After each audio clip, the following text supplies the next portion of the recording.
여러분 안녕하십니까? 대구 경북을 대표하는 시도 때도 없는 뉴스 송보입니다. 오늘의 주요 뉴스입니다. 대구의 한 유명 백화점 고급 의류 브랜드 매장의 매니저가 VIP 고객의 성결제 옷값과 장부를 들고 잠적해 고객들이 수억 원대 금전 피해를 호소하고 있습니다. 피해를 호소하는 고객들은 10여 명에 이르는 것으로 알려졌습니다. 16일 피해자 등에 따르면 피해액은 1인당 적게는 수백만 원에서 많게는 수천만 원에 이릅니다. 해당 브랜드는 국내에서 이름만 들어도 알만한 재벌가 경영진이 입으면서 유명세를 탔습니다. 영남일보 취재진은 이날 해당 매장을 방문해 관련 내용에 대한 해명을 들으려 했으나 매장 측은 취재에 응하지 않았습니다. 저출생과 전쟁을 선포한 경북도가 전국 최초로 일자리 편의점을 운영합니다.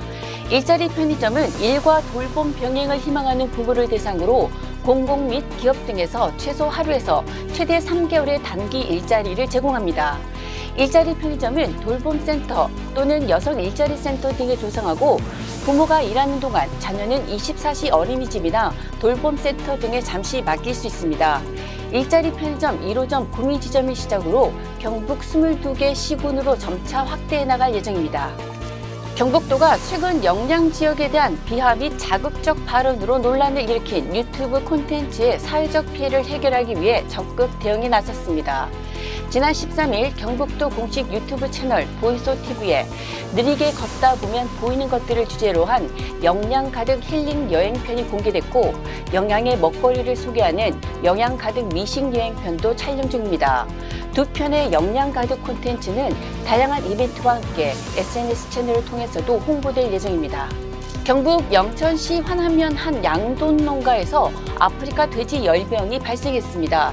이 농가는 최근 어미돼지 폐사가 발생하자 지난 15일 방역당국에 신고했고 동물위생시험소에서 14도를 검사한 결과 13도가 양성으로 최종 확인됐습니다. 경북에서는 지난 1월 15일 영덕 양동농가 이후 두 번째이며 전국적으로는 한 달 만에 네 번째입니다.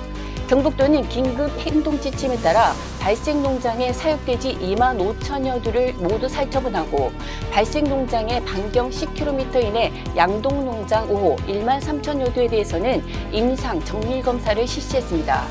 대구 도시철도 4호선인 이른바 엑스코선 건설이 턴키 방식으로 추진될 것으로 보입니다. 16일 대구교통공사에 따르면 이달 말쯤 도시철도 4호선 건설 공사를 맡을 사업자 선정에 들어갑니다. 설계와 시공을 따로 분리하는 게 아니라 컨소시엄 업체가 한꺼번에 맡아 일괄 진행하는 것이어서 공사 기간이 크게 단축될 것으로 보입니다. 게다가 공사 구간을 2개 공구로 나눠 동시 착공기로 해 사업의 가속도가 붙을 전망입니다.